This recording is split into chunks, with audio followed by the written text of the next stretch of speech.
Hello, and welcome to the Commando Cast. I'm Paul. And I'm Mike. And I'm Andrew, and today we're going a little different. We're talking about the state of gaming as it applies to the TCG and CCG model.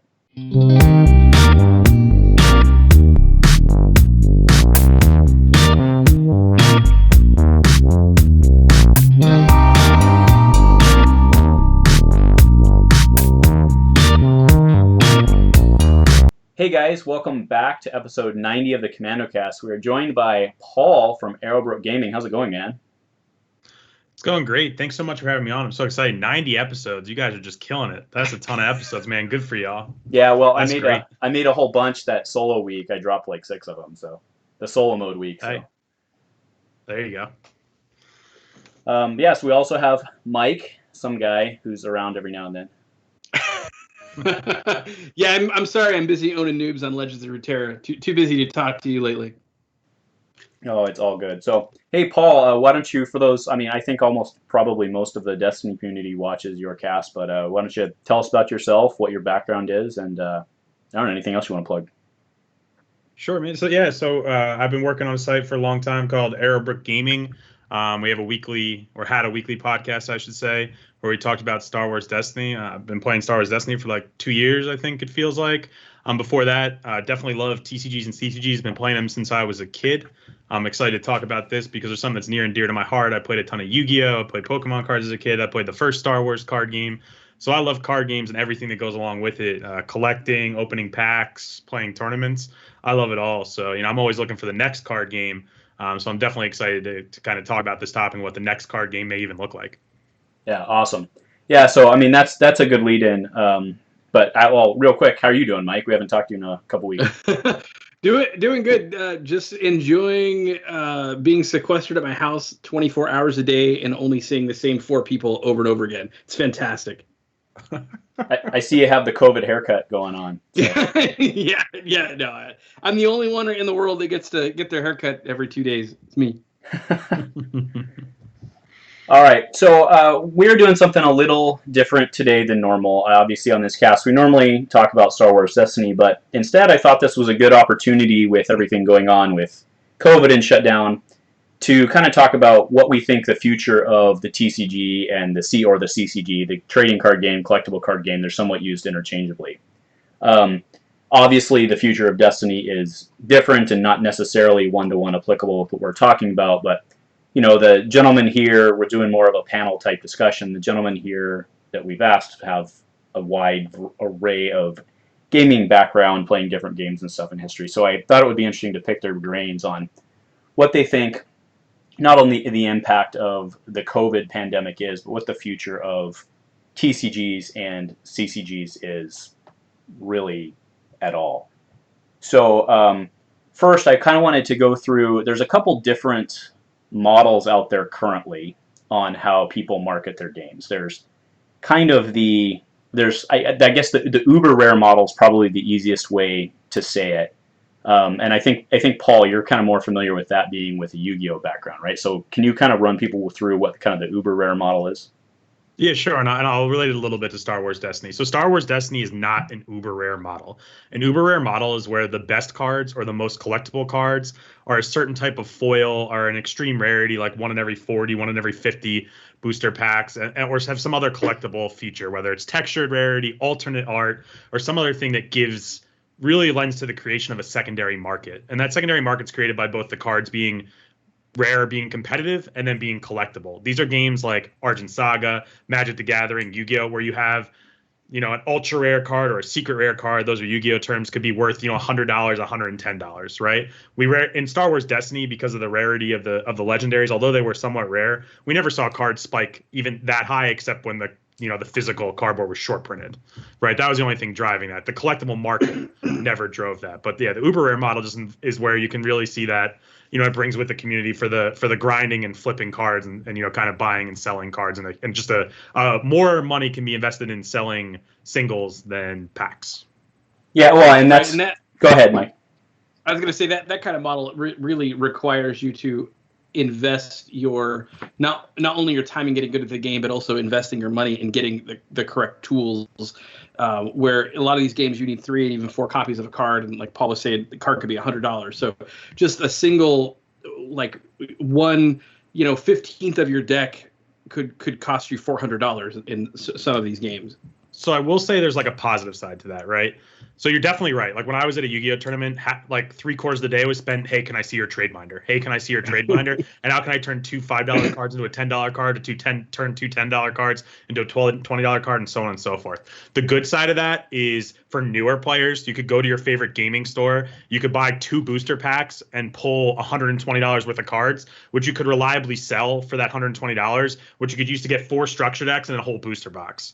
Right. So there's like this for players who were casual or on the fringe of the game. There's this aspect of, if I win packs at a tournament, the prizing is valuable. Right. I'm sure for y'all, it definitely happened to me in Star Wars Destiny when you're playing at your local. After everyone has the set, do you want any more pack prizes? Right. Not really. Right. It's even hard to trade. Model lends to that. Right. Trading is irrelevant. Right. You get two complete sets and then you're done trading forever. Right. You don't want your 7th and 8th ancient lightsaber to sell to the guy down the street. You just don't need it. So it's a whole different model of card game than what we're familiar with here. Yeah, that's pretty well said, right? And you did point out Argent Saga. Another one I want to point out is Fab, Flesh and Blood. And these games, to a certain extent, they also will do foiling, right? Which is, I think, a huge boat that Destiny missed. Right, they should have done foils. You'd had people buying 3 to 4x the product to chase foils, right? I would be guilty as charged there.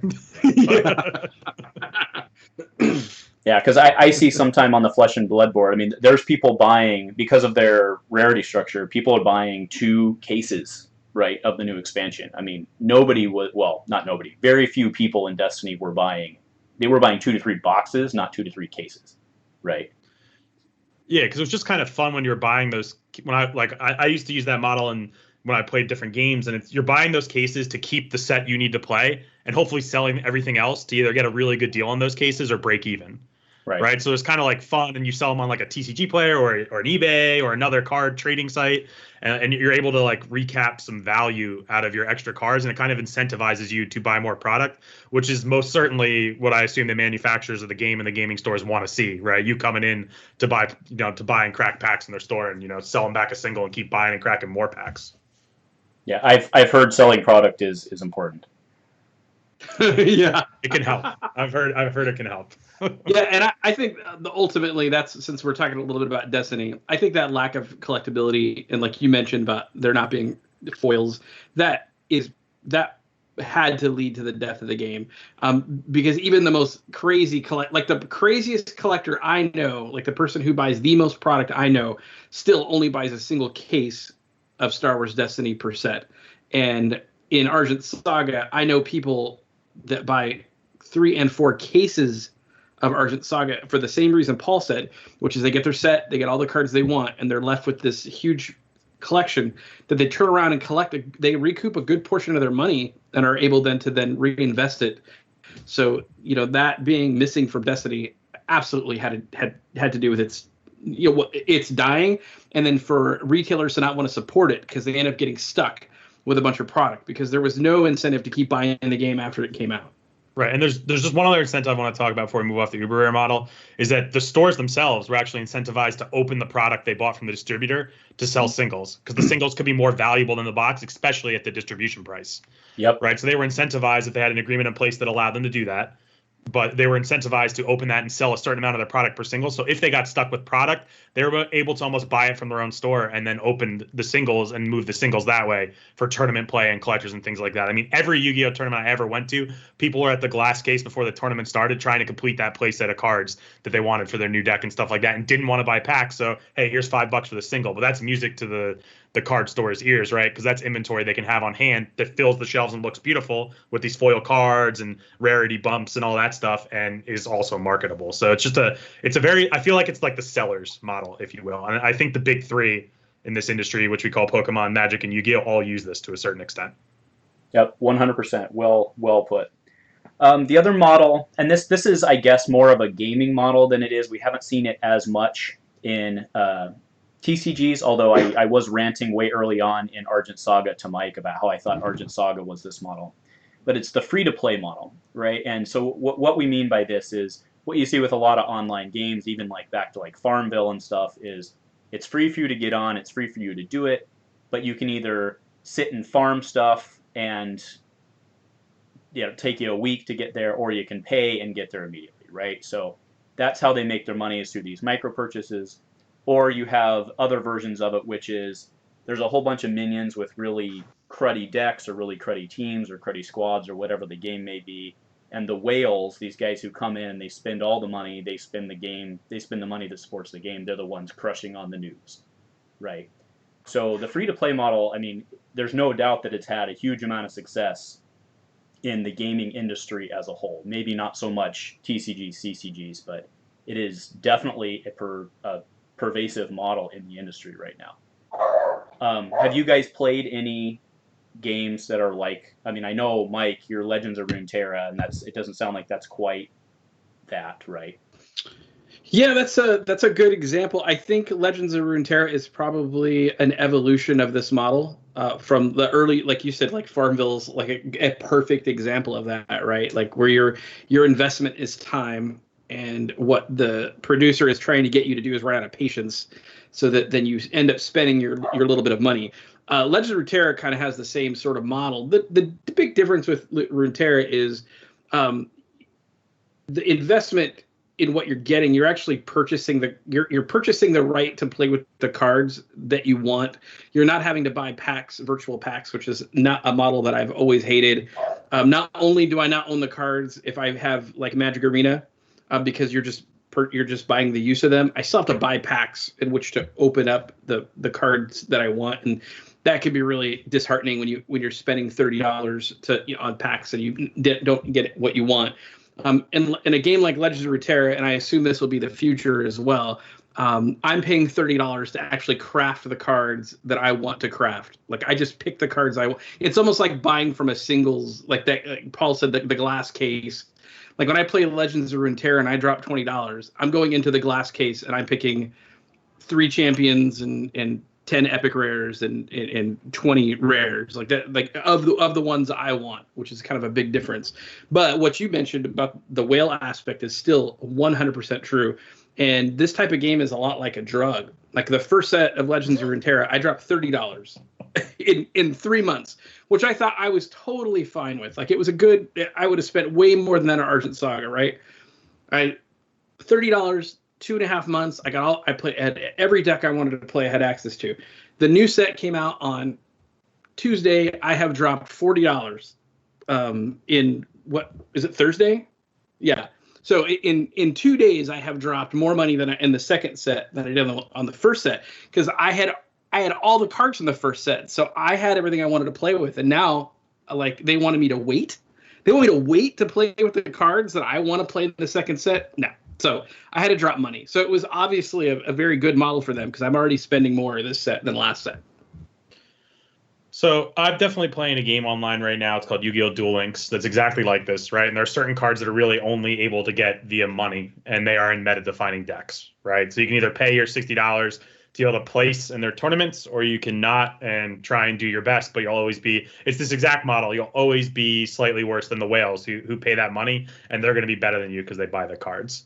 Right. I think refining this model and combining it with the other things is definitely the future of TCGs and CCGs.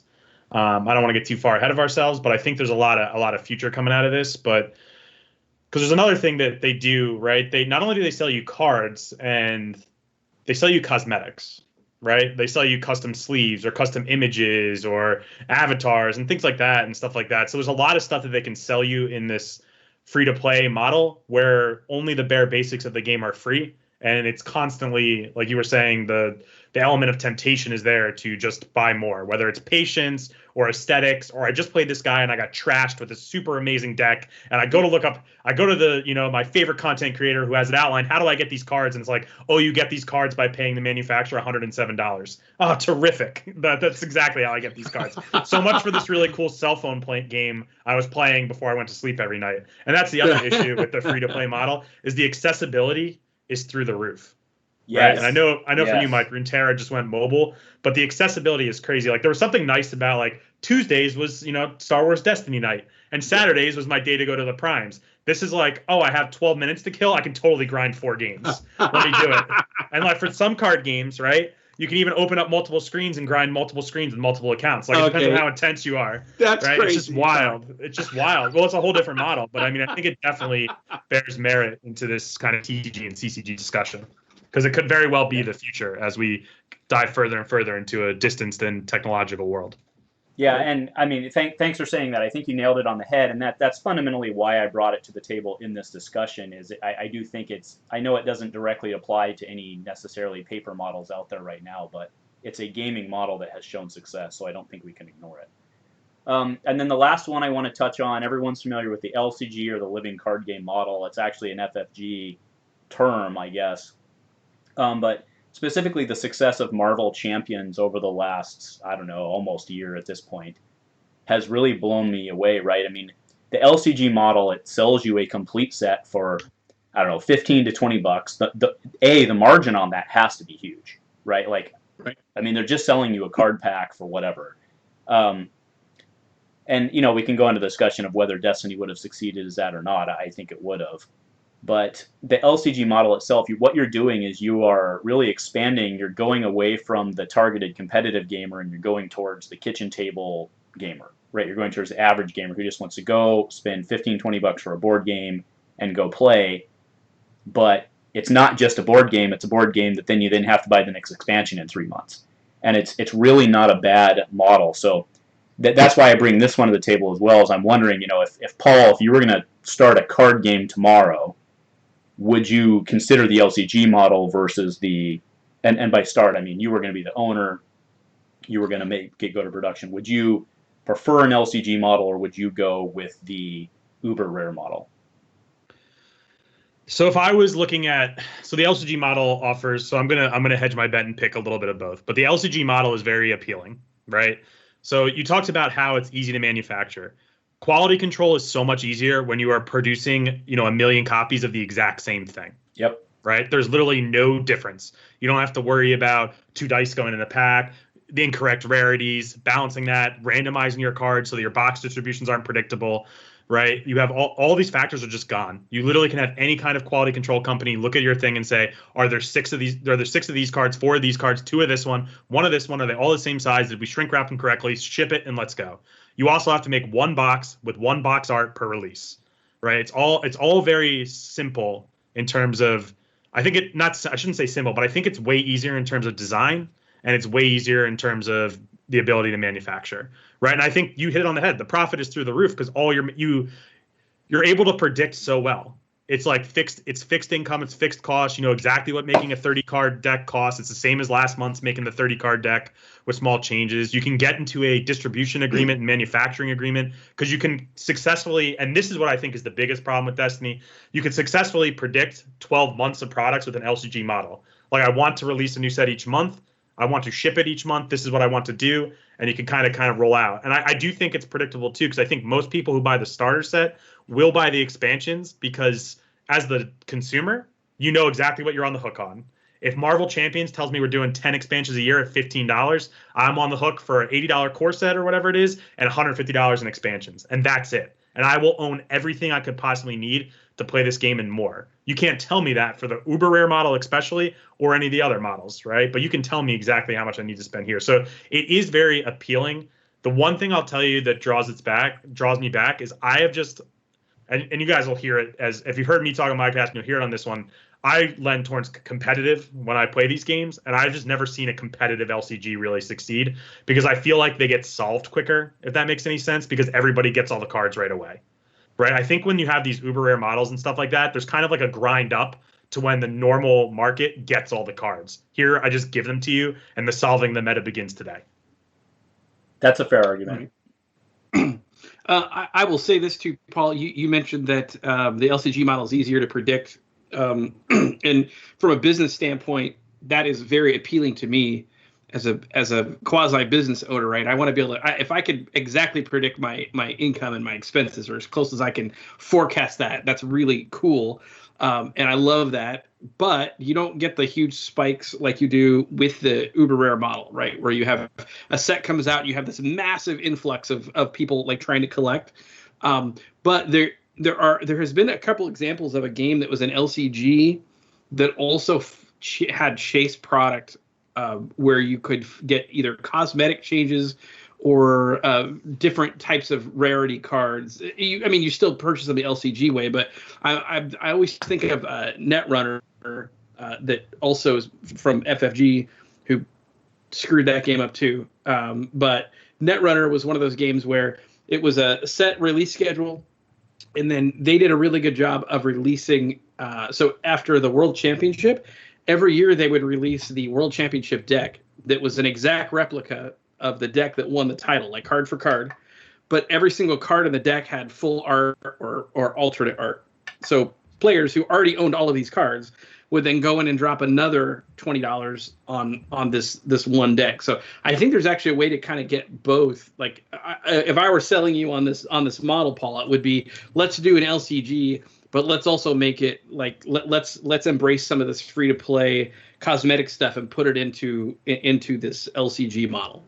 So I'm going to tell you a story about a LCG that I almost played and messed around with, but I heard some negative feedback from, and I know it was a really good game. But so FFG made a Star Wars LCG, right?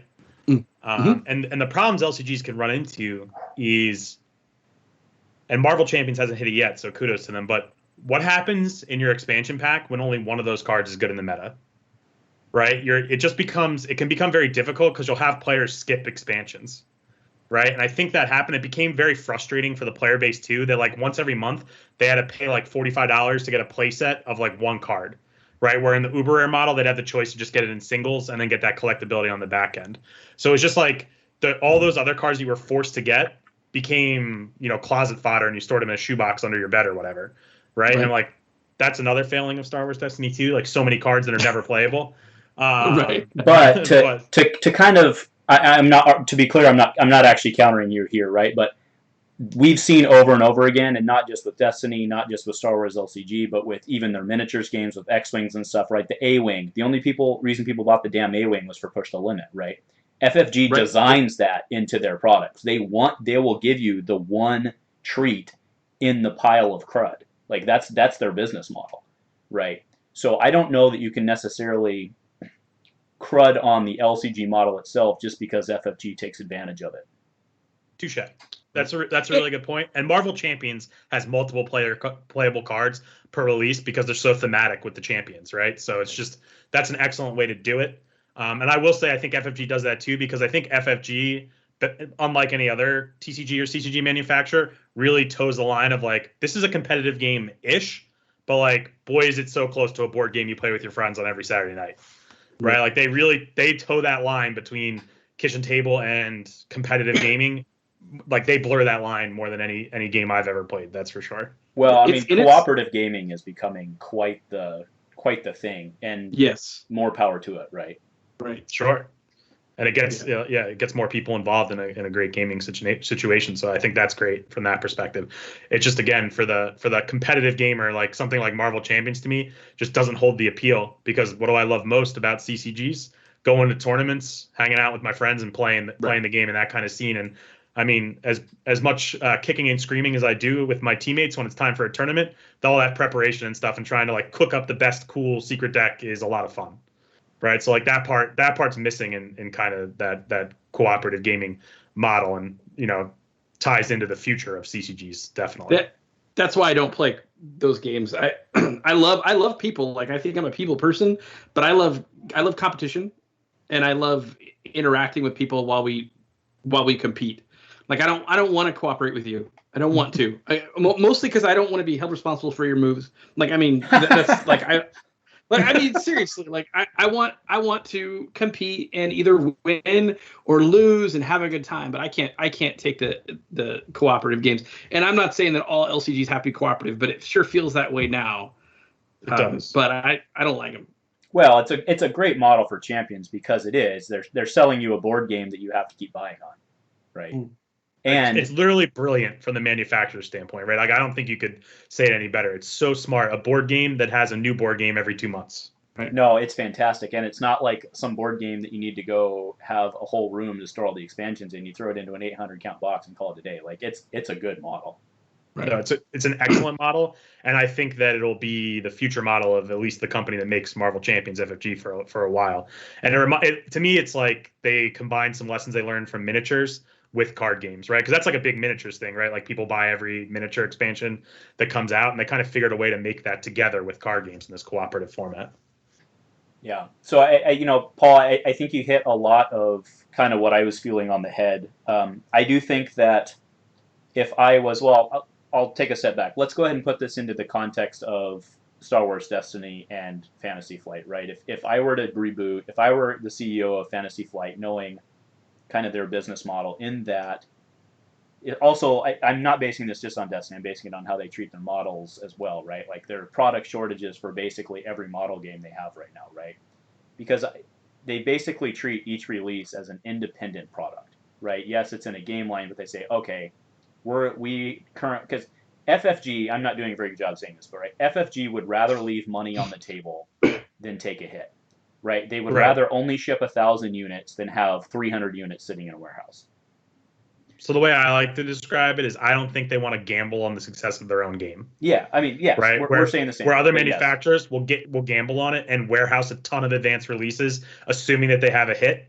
FFG's always always dip their toe in the water and be like, "You guys really like this? All right, we're gonna release another release. Here you go." But it's gonna be a little late. But stay with it and like it. Stay with us because it's really awesome. But I'm so glad you like it. But remember that expansion? We'll see that in 7 months. Thanks. Yeah, I mean it's not even that though, right? It's even within their own games, right? Like Star Wars, right now Armada, they just have shortages everywhere, right? Because they're like, okay, well, last time we sold 1,000, I don't know, Imperial Star Destroyers, so we think this one's a little better, so now we're going to print 1,200 frigates. I mean, I don't know, right? I'm just saying. And I think that's why the LCG model is so attractive to them, is they say, okay, last time we sold 10,000 units of Thor, and Red Skull's coming out, and he's going to be huge, right? So we're going to print 1,500 Red Skulls, right? And they make whatever percentage going in, they know what they're going to make, and they ship it. I mean, that's not a bad model, especially if you're starting out and you have no capital, right? You say, okay, I'm going to risk $100,000 on this. I know that if all my stuff sells, I'm going to make, I don't know, 30 grand, whatever it is, and you ship it. It's not a bad way to run a business. The problem is you can't have, that's like how you stay middle class, right? You don't ever get rich that way, right? Well, it's a company that just, all they ever do is release games and they can them. Like that is their business model. Is we have this hot new game, come buy it. It's really good. We swear we're going to support it. And then a year and a half later, hey, how about this new hot game? And they just cannibalize their own player base over and over again. And you sheep get in line for it. Yeah, I will say one thing in line with this. You brought up a point about supporting it. The cooperative gaming, which is like a subset of LCG model, right, is so brilliant because you don't have to support it with a really huge organized play or anything else besides product releases, right? So that was I think they maybe learned some things from other competitive games they produced and really felt that not having to answer to an organized play schedule would be advantageous for them as well, right? But yes, yeah. No, I mean, all fair points. So, okay, so then let's go into, I guess, kind of the ultimate question. And Mike, I'll go to you first. Is the trading card game, collectible card game as we know it, is it dead? And then the addendum is, was it, or if it was dying, did COVID kill it? I guess that's the question. So I will say that the CCG model is not dead yet.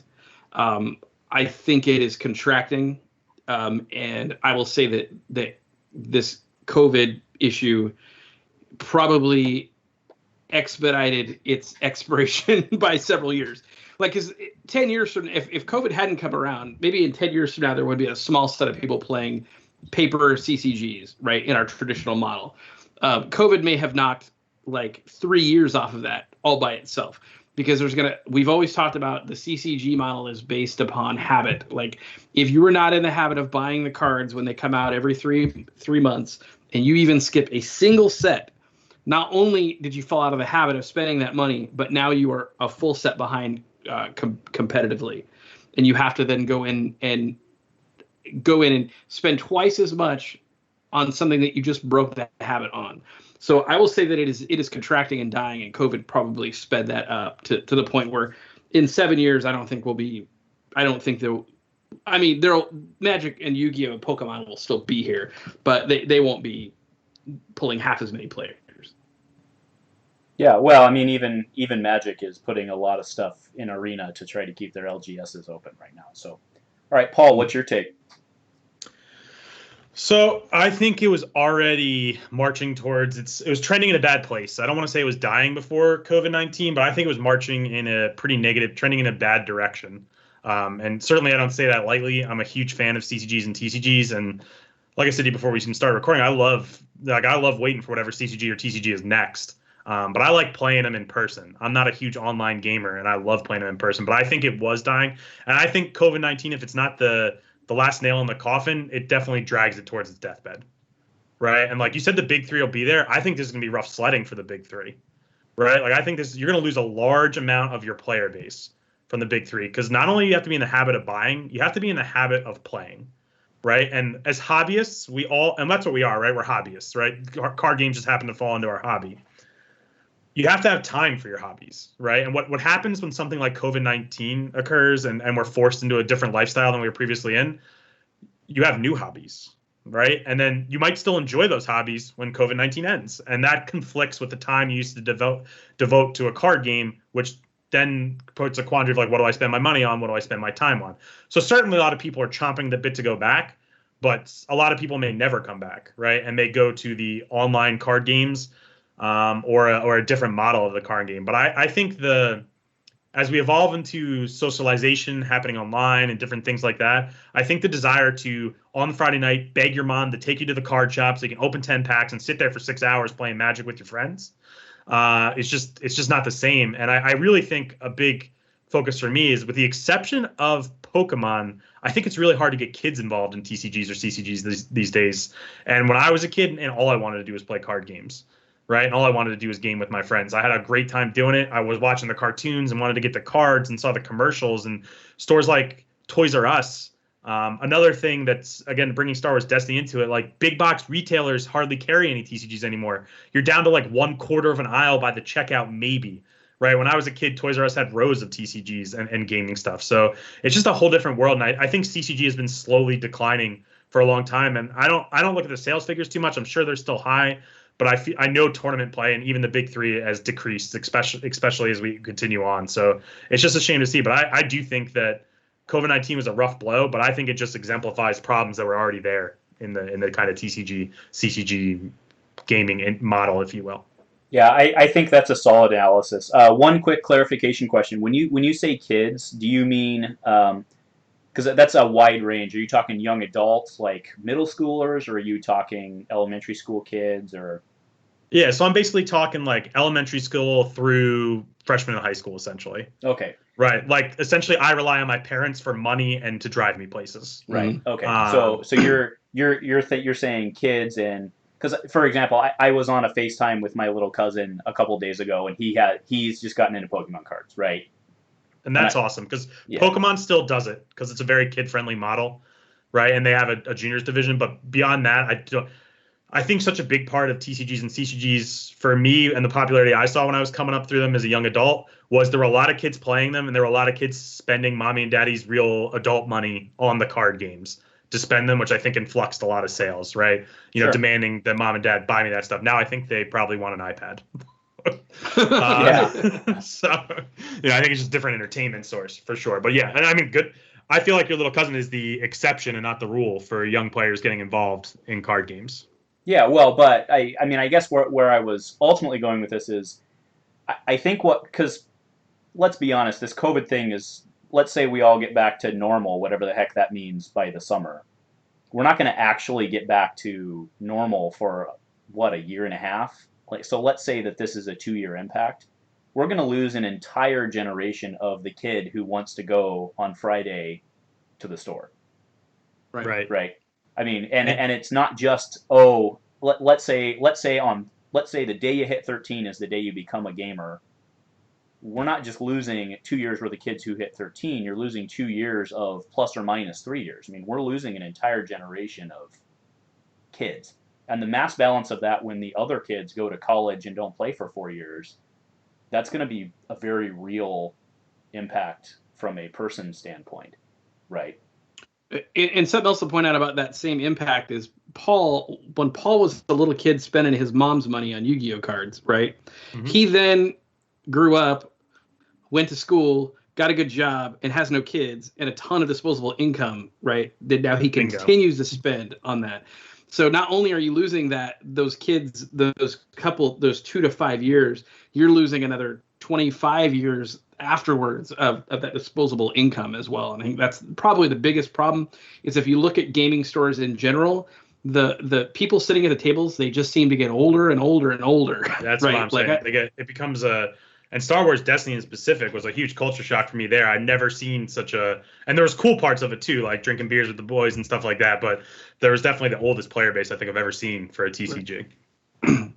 That's a really interesting point you raise, Mike, because, for example, when I was younger, I was playing, Magic and Doom Trooper and stuff like that, and my parents were actually not very supportive because they didn't understand it. So that's actually a fair point. Is let's say these games do make it 20 years from now, which who the hell knows? But if you have an entire generation of parents who so basically right now, everybody out there, whether you play it or not, you know what Magic is, you know what Pokemon is, or at least you're aware of its existence, right? Most people are. So you're going to be more receptive to your kid wanting to do that. Whereas if there's an entire generation that doesn't, that's a really interesting point, actually. Because now you may have a whole generation of people who are like, you want $4.29 for what? Cardboard, right? Amazon reused Amazon boxes. Yeah, no, that's a great point. Yeah. So, yeah, okay. So the industry as a whole, then, I mean, that's the other interesting thing, right? So I'm not trying to go too political here, right? But I think we can all agree that to some extent there's going to be an economic downturn for the next 1 to 2 years in some fashion, right? Again, I'm not getting political, whatever, but I think we can all agree people have been out of work. There's going to be some fear impact from that.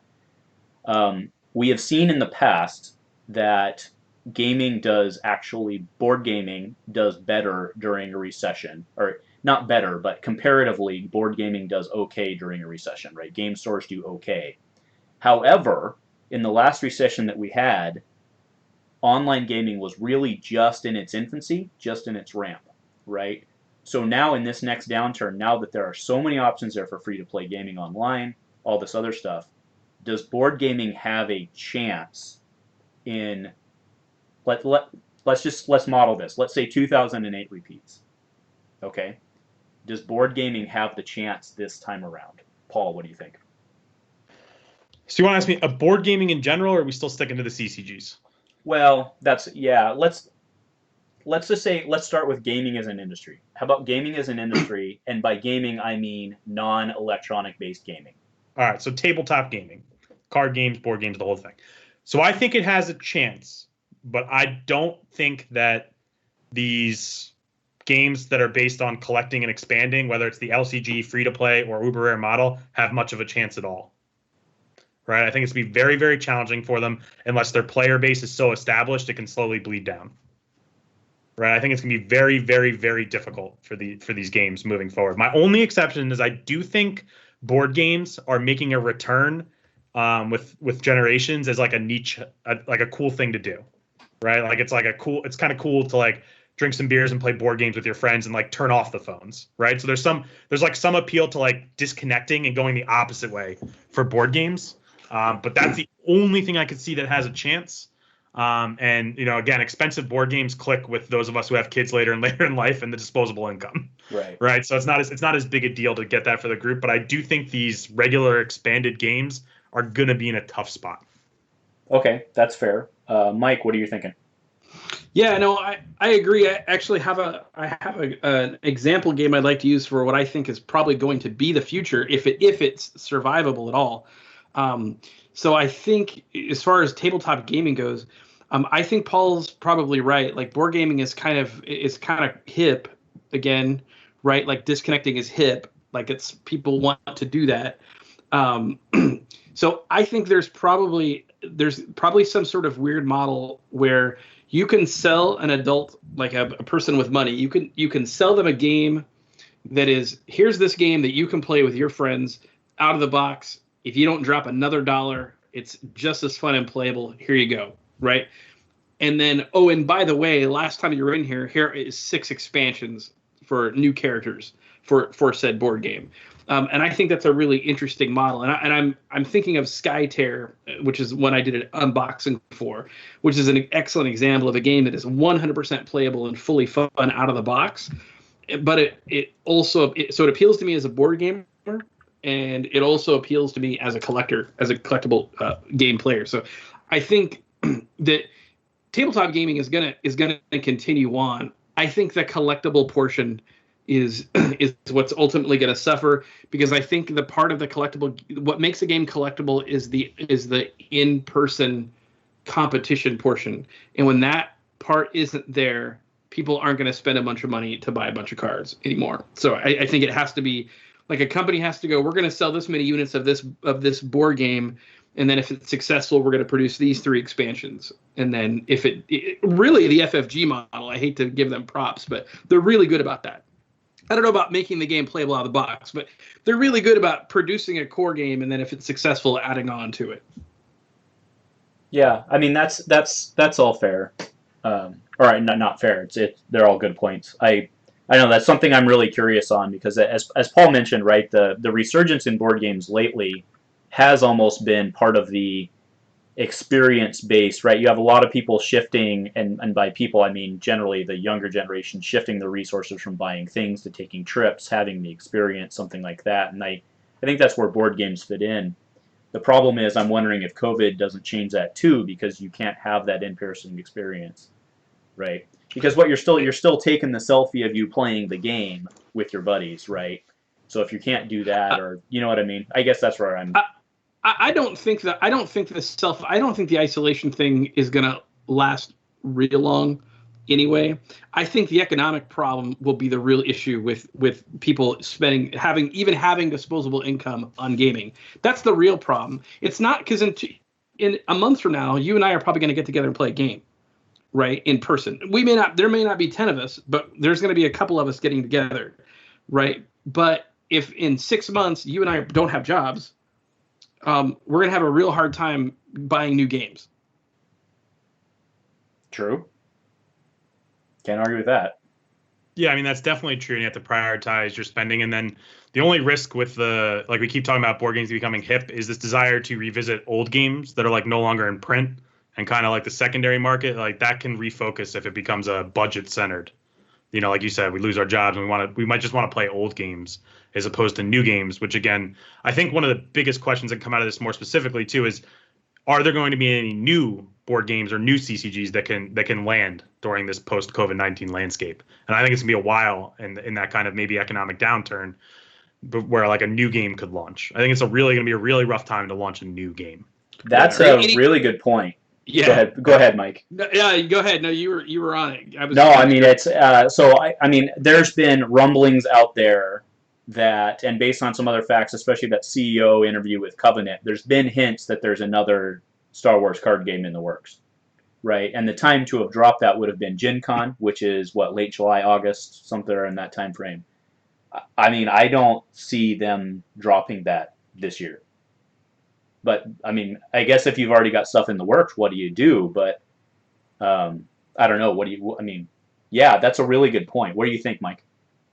No, I think I would not want to be Fab or Argent Saga right now, or any other game that was trying to steal market share from entrenched gamers. Because the way that works is you have someone that has a bunch of money, right? Let's say my gaming budget is $300 a month, right? That's my gaming budget.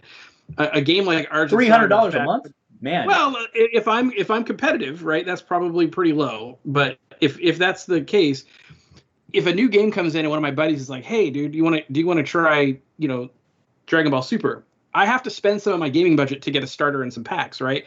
And then hopefully that tastes enough to get me to shift that $300 wallet share into $150 on two different games, right? Which never lasts very long because then you just can't keep up with either one of them. So you have to, like, those new games have to be able to make a compelling argument for me to redirect my wallet share towards their game. And in this environment, I'm much more covetous of my spending. Like it's a big deal for me to buy a box of Argent Saga, which I get a smoking deal on. I mean, like it's not expensive. It's fun to open. I really love it. But at the same time, if I spend my money on that, then I don't get other things, and that's just really hard in this day and age. For a game to come in and challenge my existing gaming habits is a huge. I mean, they're taking their financial life into their own hands right now. So, by that argument, then, is the field ripe for a free-to-play model, or I guess we should. Right, the environment is ripe for the whale model. Right, so the environment is definitely ripe for the whale model, and like we talked about a little earlier, like the accessibility of that model is definitely key because it's just so much easier to facilitate playing versus these other models as well, not just financially.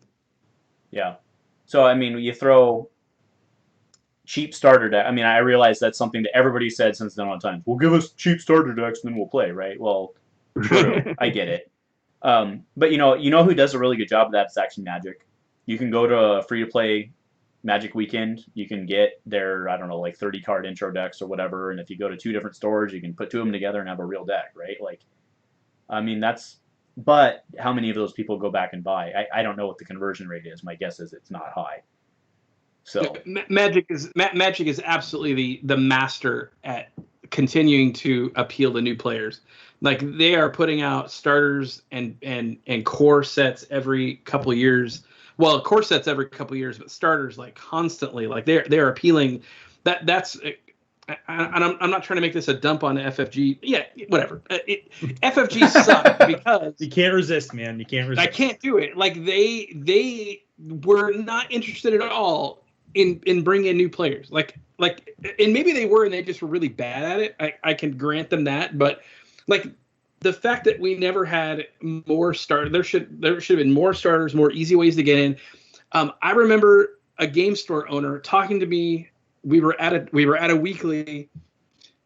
the middle of a weekly tournament, and the game store owner turns to me and says, "Mike, can you help this guy out? He really is interested in what you guys are doing. Can you tell him what he's supposed to buy?" And it took me like 15 minutes and a slide ruler to explain to him the amount of crap he had to buy just to even be able to play next Saturday. Like, it should not be that hard. Like, Dragon Ball Super is not hard. If that same question had come to me about Dragon Ball Super, I would have said, what color do you like best? Do you like Goku? And he would have been like, yeah, there you go. That deck has 4 copies of every card and then 5 rares. Done. Come back Saturday, I'll teach you how to play. Like, that would have been it. But so Magic is absolutely masterful at that. And Destiny and FFG, they are booty. Yeah. And actually, so go ahead, Paul. Go ahead.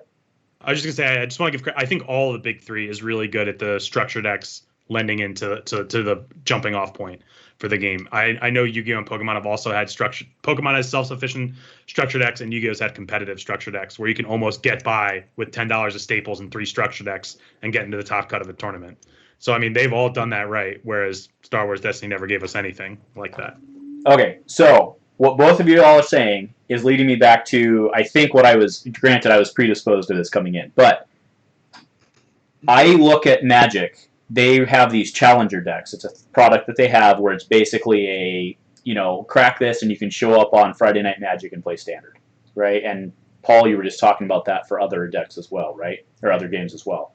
Yep. So doesn't that inherently lend itself to the LCG type model where someone wants to go in and buy a product and have it be playable out of the box?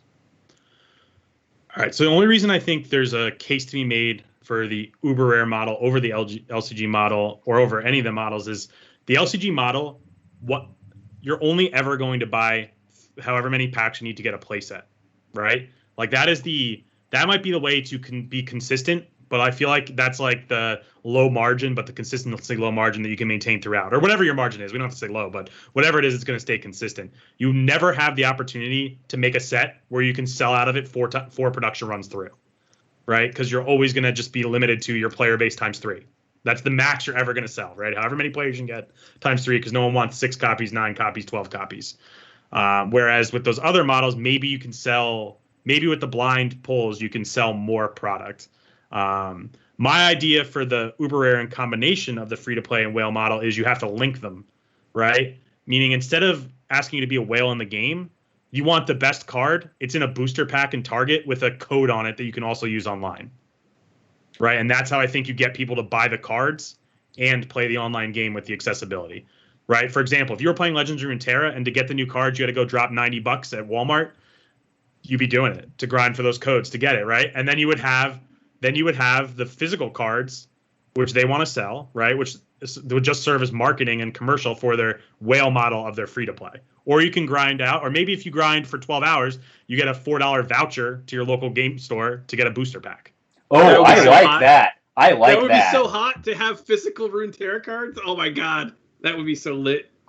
No, but I like that a lot, and that's I think the bridge from what like Magic's trying to do right now, which is basically you can log onto their thing and call up your LCG and get a code for it. But that's a hot idea, Paul. The actual voucher, it's like, hey, here's your 10% coupon or something stupid like that, right? That's a really good idea. I mean, people fill out surveys to get a free Whopper at Burger King, so I can only imagine that they would definitely grind 12 hours of competitive gaming to get, 8 booster packs. And like, you can't tell me in advertising they can't make that money back. Yeah, and while you're grinding, what are you doing? Buying more stuff because you're tired of grinding. That's a brilliant idea. Right. Brilliant idea. Yeah. It's a slippery slope, because then now I can get, if I spend $200, maybe I can grind a booster pack every 15 minutes, and I can we all know that we do this as CCG players, so I'm not going to say we can all go crazy and convince ourselves we can make money on the equation. Right? Like when none of us are actually gaming stores.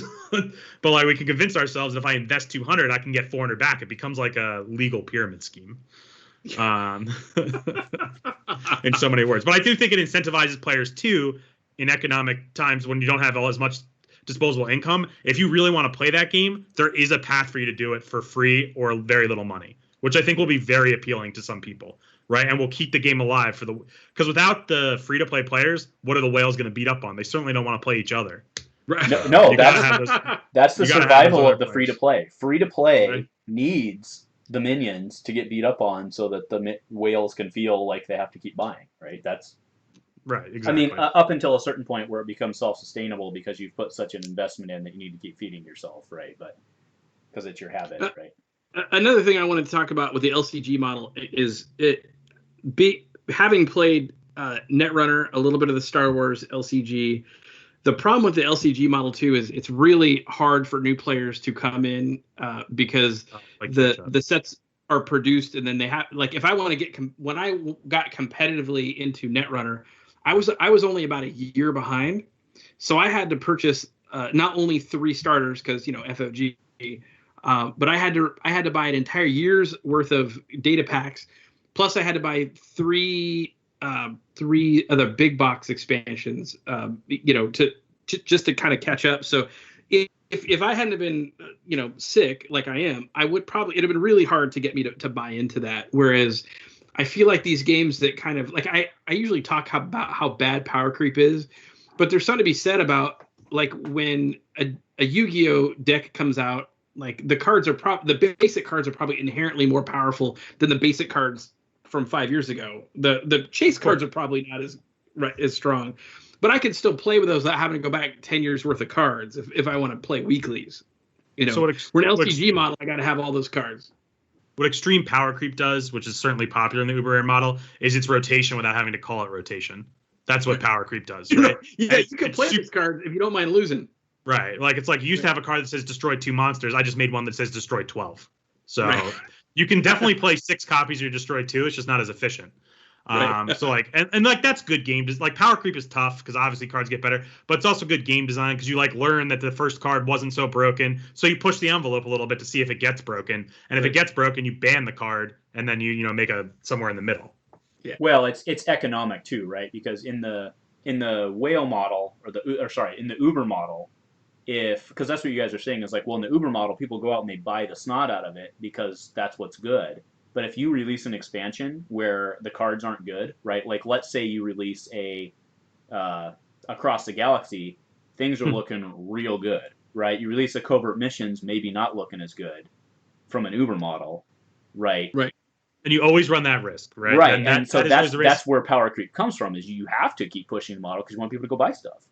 Right, and that's where it comes from. And the only thing that can save that is collectability, right? Like I can be full of terrible cards, but I could have that card from your favorite TV show and be good to go. For example, if Covert Missions had slid like one Baby Yoda in there that was terrible, it instantly increases the marketability of the set. Correct. Right. If we had collectible, and that's a rough example because it probably wouldn't work with the Destiny crowd. But in terms of the other games, No, totally. Oh, you kidding me? If there had been a Baby Yoda in there, there'd have been a product shortage, guaranteed. Isn't there already a product shortage? Aren't we out of Covert Missions? Isn't that the deal? If you don't got it, you can't get it. I mean, I honestly I don't know. It's all in stores that are closed right now. Who the hell knows how much? Yeah, I haven't been to a store in a while. I don't know. So yeah, I don't even know if you Google it, if you can find it in Google Shopping anymore. It's just over. Oh, is that true? I thought you were being sarcastic. Is that true? No, I don't think you can buy it online. Oh, I don't know if you can. I don't know if it's been a while since I looked at it. I'm gonna type it in now. No, I thought you were being sarcastic because I took a shot right when CM released because I said that there was a product shortage and everyone was like, that's not true, bro. So I thought you were being sarcastic then. No, that looks like there are some in stock, but not very many. For $99.95, right? Right, not very many. So I do think it's not as widespread as other boxes. Like if you were to tell me I want to buy 6 boxes now to fill out my collection, you might have a hard time of it. Right. Well, all right, I got Bane for sale for $200. Then let me know. So. Yeah, I mean, for sale to do what with it? Build a stack of build a card castle. There's no events to play it in. Yeah, and that's a big. I think that also we could probably have a whole other podcast about the different types of players and how these games like appeal to certain players. Like there's a certain subgroup that they want to travel. Right, they want to be in Atlantic City on Saturday, and the next Saturday they want to be in Philadelphia. And dream, right? Like that's the dream, right? Now out here on the West Coast, where we have to take flights to get anywhere, right? That's not as big a deal here. Our competitive circle is much more localized. And I think there's kind of a big difference in some of these games. So we talk about these different models. I think they can appeal to certain different geographic areas. Like we ran into this a little bit with Argent Saga. Like Argent Saga was when it was kind of really hitting it hard. It was really big on the East Coast, but you couldn't find a game of it that wasn't in Portland, Oregon, anywhere west of the Rockies. Like you couldn't get it, right? But it appealed to a very specific type of player that wanted to travel, enter a tournament, win a card, sell the card, buy more cards, get better cards, win again. Like that was the group that they were chasing after. And I think out west we have less of that. And I think that's why the game didn't quite pick up out here. But Mike, we have less people here too. Yeah, no population density, my friends. Come on, you need that extreme population density. Right. You got to build 3 houses on top of your house so you don't live in them. But no, I mean, I call that the dream, right? You enter a tournament, you win your prizes, you sell the prize, and you immediately book a plane ticket to the next tournament, right? And it's not even about getting cards; it's just about selling everything to travel again, right? When I was playing Yu-Gi-Oh, I went to so many cities all across the country, to play, including the West Coast, to play, right, and to Canada to play. It was amazing, but that's the dream. Yu-Gi-Oh would have their championship in Long Beach, right? Is that where? I went to one in Long Beach. That was the biggest at the time, the Guinness World Record for TCG tournaments. How many people? I think it was like 4,000. 4,000? Yeah, something like that. Tell me how many rounds it was. It was like 13 rounds. I don't know. Like the first day, we only got through 8 rounds because that was a logistical nightmare, and it ended at 4 in the morning. I just remember eating 7-Eleven taquitos because it was the only thing you could get food with after the tournament. 2,000 person tournaments or 1,500 person tournaments were the regular, right? So it was a whole different world. So I feel like on this, when we're talking about COVID-19, we have to talk about this. Is this literally the death, though, of in-person tournaments? When is it going to be okay for me to touch your cards, touch your figures, touch your dice, you touch mine, this whole thing? Like, when can that come back, and will it even want to come back? Well, I mean, to be fair, there are certain. I mean, I've gotten these comments lots on videos when someone will reach across the board and touch someone's die or whatever, right? It'll say flip a die to a blank. Someone will do that. You'll have 2 to 3 people make comments on the video being like, "Who the hell is this guy think he is?" Blah. So, I mean, I think you can do it anyway without actually, I mean, you can do the fist bump. You can. I mean, that's what we were doing. You can do the fist bump. You can, Elbow, do a cut in front of someone versus actually. I mean, I don't know. Maybe there's a card checker out there who can still stack the deck. I don't know. But there always will be. You can't get around all that. But right. But you know what I'm saying, right? It's still doable. So for conventions though, they pack us in like sardines in a can. Well, yeah, right. Conventions. You're right. Like that I just described, I probably got 4 inches to play my game of Yu-Gi-Oh. Yeah. Right? Like people on top of me. It's going to be tough. No, you're right. I don't know. Is the Comic-Con dead? At least for the next 5 years. I mean, because no, but it's not. It's not just the impact of literally not being able to go. It's the fear that follows and the longer that the lockdown goes, the more fear will persist, right? So, how long will it take for all of these things to get back up to speed? I don't know. I could be wrong. I mean, there's definitely going to be I mean, yes. Will there be fewer people in fewer tournaments? Yeah, but I don't think that. I don't. As Americans, we're like we are stubborn as I'll get out. Like you can't tell me that if FFG were to go, hey, Worlds is July 1st, that every single ticket wouldn't still be bought, and people they'd be asses to elbows at the FFG Center. Buying $9 beers, wearing frickin' face masks that don't do anything, right? Yeah, right. Right. I'll tell you one thing that's complicated though is optics, right? So like FFG could do that, and people may go, but boy, are they going to take a bloodbath on the internet and take a bloodbath and take a bloodbath everywhere for things that they did that were not promoting distancing and reducing social contact and stuff like that. So what card game company in their right mind is scheduling a single event before we even play we might even play the Super Bowl without fans next year? Right, like that's the kind of things that are being discussed. How is Comic-Con going to justify putting 200 people in a room to play Settlers of Catan when we can't even put people in the stands to watch a baseball game? No, I'm right there with you, buddy. I'm right there with you. I think we're looking at several years of actual impact, and then 2 to 3 years of reduced attendance due to residual impact. Right, and if you're a card game, do you just say like I'm going to manufacture now for the at-home gamer and just ignore my tournament scene completely? And does that kill the tournament scene because they can't wait for it to come back?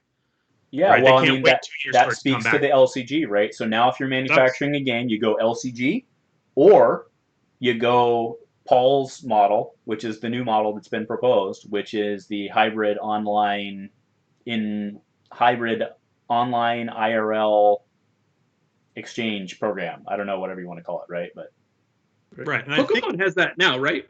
Yeah, they have codes in the pack, and I think that's the model. But like, I want to do it to the exact card, right? To make you chase the cards in the packs. Like that's in the pack, I believe. But I want you to be able to scan your card. Yeah, right? I've bought some Pokemon because I have nephews and stuff. I bought some Pokemon theme decks. The theme decks have them, not the packs. Okay. I mean, I think I know the theme decks I get have a card where I can get the theme deck online, but I don't think I can open a pack and like get my, I don't know, Blastoise. I don't know. It's like the only one I know. It's like you're really big into Pokemon. So I thought that and I'm speaking a little bit from ignorance, so I may be wrong. So someone let me know in the comments if I am. But I think that they come with not a pack for the cards, but like if you buy a booster pack, it's one random booster pack on Pokemon Online. Right? That makes sense. You get an online booster pack, but I'm talking about taking the next level. And if you pull that Blastoise or Charizard, you put in your 10-digit code and you get the same rare card. Because like even in the secondary market, if I could pay $90 to have it in the game or $100 to have a cardboard copy and have it in the game, I'll just take the cardboard copy, right? Because like you said, Mike, like when I buy these cards in Cloudland and Make Believeville, I don't actually get anything for my money. Like they can just pull the game off the internet and then my money just went to nothing. Nothing. Correct. It's like I can't even store nothing in my closet. Although it'd be great to store nothing in my closet at this point with all these dice. But like, that's all you have room for. Right. But yeah, it's just like they can't even like go back and play with your old cards, I guess. right? When you buy the cards, there's still the chance, or maybe you teach your kid how to play, or you donate it to a game shop, or you have a learn to play. With the online model and it linked to your account, and if your account goes away, it's all gone. So it's just so different. It makes me so sad. It's so different from those CCG and TCGs that we grew up with. You know who did Paul's model already to terrible effect? That was Warhammer Champions. Oh God. So World of Warcraft did it too. But you could get chase cards, and you could get like your steed or whatever. But Champions was actually literally you would buy the pack of cards and then scan the card into your app, like literally card for card. So there was a barcode on each card, or what? No, it was something in the border of the card. It was really ingenious, actually. The problem they had was, though, they tried to fuse it with the grind free-to-play model. So people realized very quickly that rather than buying packs, they could just spend 12 hours a day for 4 days grinding cards, and they would get the same thing for free that they would have to pay for with the actual physical cards. Yeah, but that's the whale model, because people with actual jobs who aren't using daddy's money are going to just buy the pack, right? Yeah, but you couldn't just go spend. You just couldn't go buy. You couldn't just go like, I want these 5 cards like Runeterra. I want these 5. I'm gonna drop $20 on these 6 cards. Boom, boom, boom, boom, boom. Right? Like, you couldn't do that. You had to go do all the effort of getting the packs, opening the packs, scanning the packs, and that just doesn't appeal to me. My time is worth more than my money. Right. So there's obviously a balance they need to create by making it a little harder to grind, right? And like, that's too easy. 12 hours for a booster set is too easy in the free to play model. Right, they're giving it to you for 2, and that's what happened to Warhammer Champions. Right, Agreed. There's no incentive to buy anything because it was too easy to get it. Is what you're telling me, right? They need to make it harder or have exclusive cards you can only get in physical form to put online.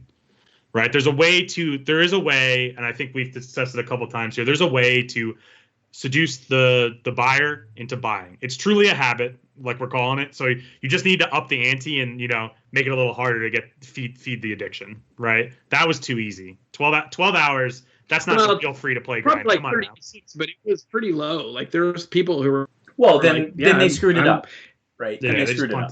They screwed it up, yeah, I would say. All right, well, hey, we are closing in on an hour and 10 minutes of recording, so I think it's time to put this guy to bed. So, closing arguments, if you will. So, Paul, we'll give you first shot. So, I guess we'll repropose the primary question. Did COVID kill the TCG? Go.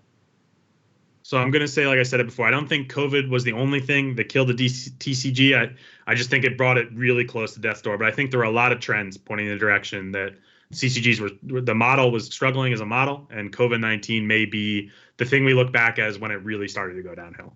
Fair. Mike, you're up. Closing argument. Yeah, so I'm gonna. Now that we've had this time to talk about it, I agree with Paul. I think it was already heading in a downward trend. I think one of the things that's really hurt the TCG, the entire industry as a whole, is a saturation of games with the same number of players, but way more games, which then fractured the player base into all these little sub games that just kind of came up, grabbed some of the players, and then died. And then those players that got invested in the game, they were mad that their investment got lost, and then they quit playing TCGs altogether. So I propose that maybe what ends up happening here is the TCG market will contract to the point where all of these other smaller games fall away, and we are left with maybe fewer games, but stronger games where all the players can kind of come together and play fewer games. I think it's probably what will happen if it's successful. So the economics 202 of a cyclic economy is what you're saying, right? Correct. Yes. Fair enough. All right. Well, I think this was. I mean, I enjoyed the discussion. I hope everybody watching enjoyed it as well. I just want to thank Paul. Your time, much value added, or much appreciated. Also, especially because remember, for everyone, Paul is 3 hours ahead of us, so he's up at Betty by time. So thank you, sir. And thank you guys. This is great. I appreciate it. Yeah, I mean, I know Mike's been an ABG guy for a long time. I've always watched your guys' stuff, although I'm not big on the Discords and stuff. But always watch your stuff, and we really appreciate it. Mike, do you have anything to add before we get out of here? No, I appreciate Paul coming on, and I just wish everyone out there listening. Stay strong. Keep contact with your friends, even though you can't get at the same table. There's lots of ways you can still play with your friends. I think maybe Paul brought it up, like we find other activities to do, and those are probably going to take the place of some of our other habits. And like I started role playing again for the first time in with your friends or your 15 wife? years. We're only going to talk about the one with my friends. But like that's something I hadn't done in like 10 years. And it's been a every Sunday thing for 3 or 4 hours. And that same time is what I would have spent playing Destiny on Saturdays. So who knows when this all breaks down, whether that time is going to be reallocated for, something else. So there's lots of ways for you to spend your time with your friends, even though we can't get together. So please make sure you do that. And if you have any friends that are kind of loners a little bit, like maybe they don't have, a lot of family, make sure you reach out to them because it can get pretty lonely out there right now. Fair point. All right, Paul, anything else, any shout outs you want to give before you get out of here? No, I mean, just, thank you to all your listeners. Thank you to you guys for providing this awesome content. And, everybody stay safe out there. And like Mike said, have fun doing whatever you can do during these times. So that's the best thing to do. Just enjoy it. All right. So I don't have much to add because these guys handled it. So if nothing else, we'll just say, go Commando. Go Commando. Say it, Paul. Say it. Go Commando. There you go, buddy. Hello Commandos, want to give a big shout out to our channel members. These guys support the channel and help create the high quality gameplay content. You guys rock. Go Commando. In partnership with We Tabletop, the event directory for tabletop gamers.